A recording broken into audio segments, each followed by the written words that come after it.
엘리사의 기적. 열왕기하 3장. 유다왕 여호사밧 제18년에 아합의 아들 여호람이 사마리아에서 이스라엘 왕위에 올라 12년을 다스렸다. 그는 야훼의 눈에 거슬리는 일을 하였지만 그의 부모처럼 악하지는 않았다. 그는 부왕이 만든 바알의 주상을 철거하였던 것이다. 그러나 이스라엘을 죄에 빠뜨린 느밧의 아들 여로보암이 저질렀던 것과 같은 죄에 매여 그것을 떨쳐버리지는 못하였다. 모압 왕 메사는 목축을 하는 사람으로서 이스라엘 왕에게 암양 10만 마리의 털과 수양 10만 마리의 털을 조공으로 바쳐왔었다. 그러다가 아합 왕이 죽자 모압 왕은 이스라엘 왕에게 반기를 들었다. 여호람 왕은 즉각 사마리아를 떠나 이스라엘군을 총동원하여 출정하는 한편 유다 왕 여호사밧에게 전가를 보냈다. 모압 왕이 나에게 반기를 들었습니다. 내가 모압을 치러 갈 터인데 당신도 함께 가서 싸워주시지 않겠습니까? 유다 왕이 대답하였다. 함께 가겠습니다. 우리가 내 것 찾을 사이입니까? 내 군대, 내 군마 따질 사이입니까? 어느 길로 쳐들어가는 것이 좋겠습니까? 그가 대답하였다. 에돔 광야를 통과합시다. 그리하여 이스라엘 왕, 유다 왕, 에돔 왕이 함께 출정하였다. 돌아가는 길로 7일 동안 행군하였는데 그만 군인들과 데리고 가는 짐승들이 마실 물이 떨어졌다. 이스라엘 왕이 걱정을 하였다. 큰일 났다. 야훼께서 우리 세 왕을 끌어내셔서 모압 군대의 밥이 되게 하셨구나. 그러나 여호사밧 왕은 이렇게 물었다. 여기 야훼의 예언자가 없습니까? 야훼의 뜻을 알아보게 말입니다. 이스라엘 왕의 신하 하나가 마침 사밧의 아들 엘리사라는 사람이 여기에 있습니다. 엘리야의 시중을 들던 사람입니다. 하고 대답하자 그에게서라면 야훼의 말씀을 들을 수 있을 것이오. 하고 여호사밧이 말하였다. 그리하여 이스라엘 왕은 여호사밧과 에돔 왕과 더불어 엘리사가 있는 곳으로 내려갔다. 엘리사가 이스라엘 왕에게 말하였다. 나에게 무슨 볼일이 있습니까? 당신의 아버지와 어머니의 예언자들에게나 가보십시오. 그러나 이스라엘 왕은 그에게 아니요.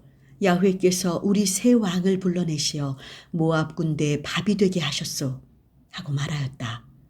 엘리사가 대답하였다. 내가 모시는 만군의 야훼께서 살아계시오. 어찌 내가 당신을 거들떠보기라도 하겠습니까마는 유다 왕 여호사밧의 낯을 보아서 청을 들어 드리겠습니다. 수금 뜯는 사람을 불러주십시오. 그래서 수금 뜯는 사람이 와서 수금을 뜯는 동안 엘리사는 야훼의 힘에 사로잡혀 말씀을 전하였다. 야훼께서 말씀하십니다. 이 골짜기 군데군데의 웅덩이를 봐라. 나 야훼가 말한다.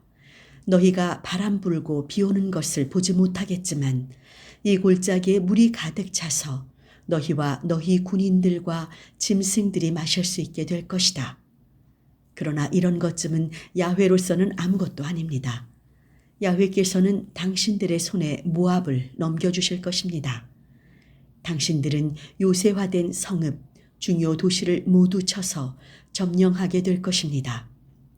그러면 아름다운 수목을 모조리 쓰러뜨리고 샘구멍을 남김없이 틀어막고 옥토를 모조리 돌밭으로 만드십시오. 다음 날 아침 제사를 드리는 시간이 되자 에돔 쪽에서 물이 쏟아져 나와 그 일대가 물바다가 되었다. 한편 여러 나라의 왕들이 쳐들어온다는 소문이 모압 전국에 퍼졌다. 그래서 징집 연령이 지난 사람은 모두 소집되어 국경에 배치되었다. 모압군은 이튿날 아침 일찍 일어나 햇살이 물 위에 퍼져 있어 물이 피처럼 붉게 물들어져 있는 것을 보았다. 피바다로구나 하고 모압군은 소리쳤다. 왕들 사이에 네 분이 일어나서 서로 쳐 죽인 게 틀림없다. 모압 장병들아 나가서 털자. 그러나 그들이 이스라엘 진지에 이르자 이스라엘군이 일어나서 반격하였다. 그들은 도망치는 모압군을 뒤쫓아가며 쳐부수었다. 도시들을 짓부수고 군인들이 모두 달려들어 좋다는 밭마다 돌을 던져 돌밭을 만들고 셈이라는 셈은 모두 틀어막고 훌륭한 나무를 모조리 찍어 넘겼다. 그리하여 마침내 키르하레셋만 남기고 모든 곳이 돌무더기가 되었는데 그곳마저 투석병들이 포위하고 공격하자 모압 왕은 이미 전세가 기운 것을 깨닫고는 군인 700명을 이끌고 칼을 빼들고 포위망을 뚫어 아람 왕에게로 탈출하려고 하였다. 그러나 그 일도 실패하였다. 모압 왕은 세자인 마다들을 죽여 성 위에서 번제를 드렸다.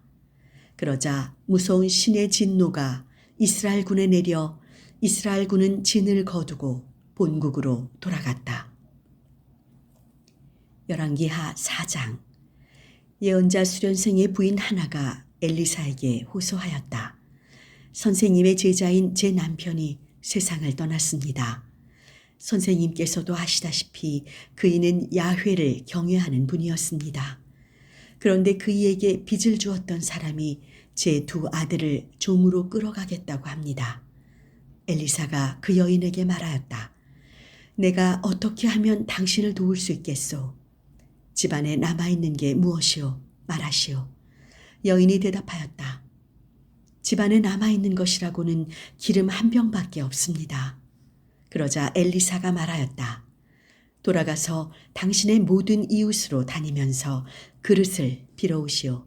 빈 그릇을 되도록 많이 빌어다가 두 아들만 데리고 집에 들어가서 문을 잠그고 기름을 그 모든 그릇에 차례차례로 가득히 따라 부으시오. 여인은 엘리사를 떠나 집으로 돌아가서 두 아들만 데리고 집 안에 들어가 문을 잠갔다. 그리고는 두 아들이 가져다 주는 그릇에 가득 부었다.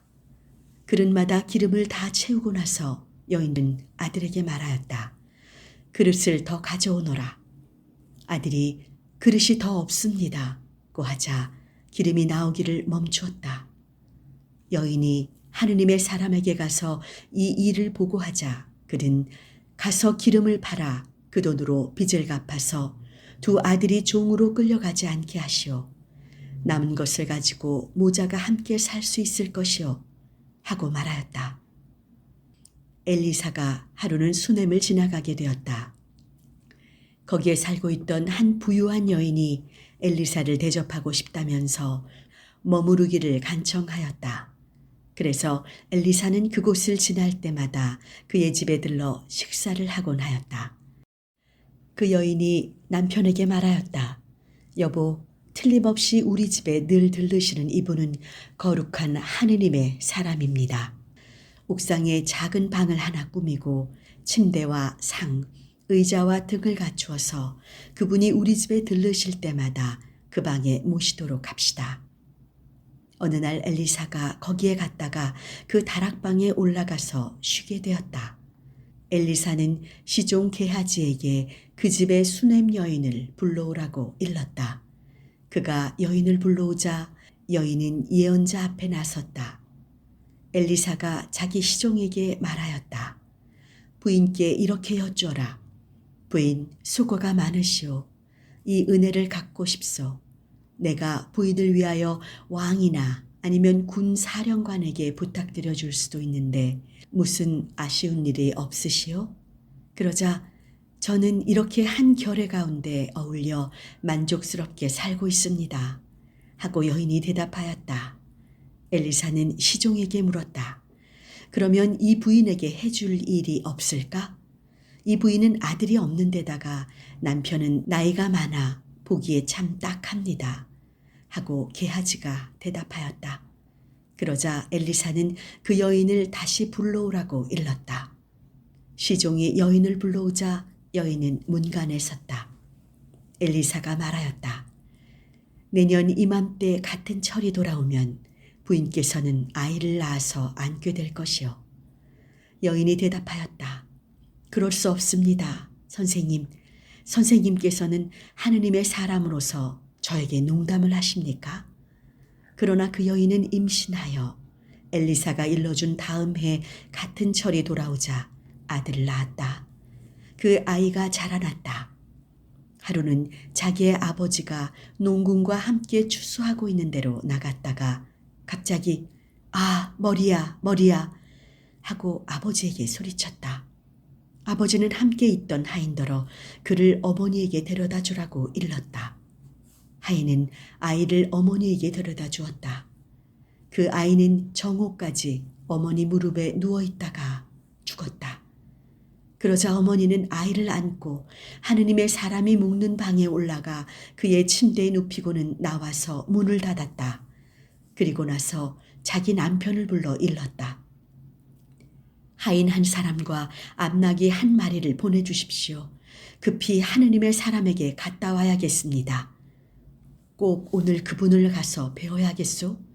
오늘은 초하루도 아니고 안식일도 아닌데 하고 묻는 남편에게 여인은 걱정하지 말라고 대답하며 나귀의 안장을 얹고 나서 하인에게 명하였다. 곶비를 잡아라.